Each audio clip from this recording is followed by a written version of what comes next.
হযরত মুহাম্মদ সাল্লাল্লাহু আলাইহি ওয়াসাল্লাম দুনিয়াতে থাকা অবস্থায় কিছু সাহাবীকে জান্নাতের সুসংবাদ দিয়েছেন। তারা হলেন আশারায়ে মুবাশশারা, জান্নাতের সুসংবাদ প্রাপ্ত 10 জন সাহাবী। প্রিয় দর্শক, আজকের ভিডিওতে আমরা এই 10 জন সাহাবীর পরিচয় জানব। 1. হযরত আবু বকর রাদিয়াল্লাহু আনহু। রাসূলুল্লাহ সাল্লাল্লাহু আলাইহি ওয়াসাল্লামের সর্বাধিক ঘনিষ্ঠ বন্ধু এবং ইসলামের প্রথম খলিফা। তিনি ছিলেন সত্যবাদিতা ও ত্যাগের এক অনন্য দৃষ্টান্ত। 2. হযরত উমর রাদিয়াল্লাহু আনহু। তিনি ছিলেন ইসলামের দ্বিতীয় খলিফা। ন্যায়পরায়ণতা, সাহস ও ইসলামী রাষ্ট্র ব্যবস্থার ভিত্তি স্থাপনে তিনি ছিলেন অতুলনীয়। 3. হযরত উসমান রাদিয়াল্লাহু আনহু। তিনি ছিলেন ইসলামের তৃতীয় খলিফা। অত্যন্ত লজ্জাশীল ও দানশীল। তার নেতৃত্বেই কুরআন শরীফ একত্রিত করা হয়েছিল। 4. হযরত আলী রাদিয়াল্লাহু আনহু।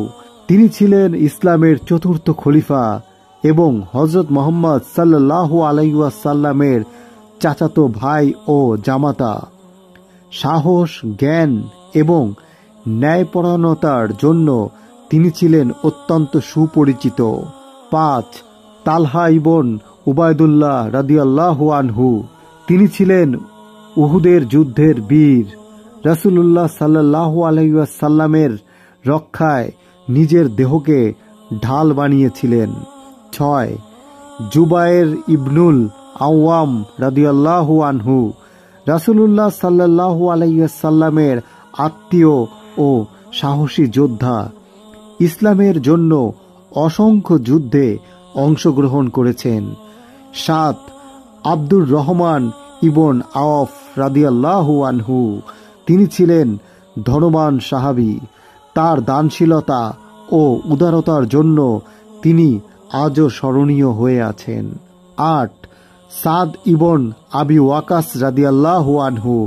তিনি ছিলেন প্রথম দিকের মুসলমানদের একজন। কাদিসিয়ার যুদ্ধে মুসলিম বাহিনীকে বিজয় এনে দেন। 9. সাইদ ইবন জায়েদ রাদিয়াল্লাহু আনহু। তিনি ছিলেন ন্যায়পরায়ণ ও ঈমানদার সাহাবী। ইসলাম প্রতিষ্ঠার সংগ্রামে তার অবদান অপরিসীম। 10.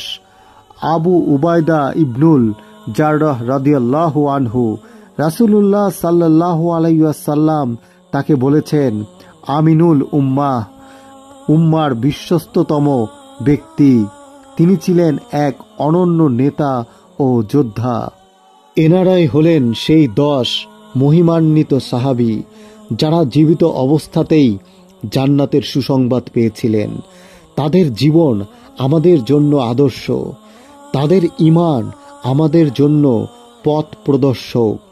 মহান আল্লাহ রাব্বুল আলামিন আমাদেরকেও এই মহান সাহাবীদের পথে চলার তৌফিক দান করুন আর জান্নাতুল ফেরদৌসে প্রিয় নবী হুজুরে পাক সাল্লাল্লাহু আলাইহি ওয়াসাল্লামের সাথে আমাদেরকে একত্র করুন। আমিন।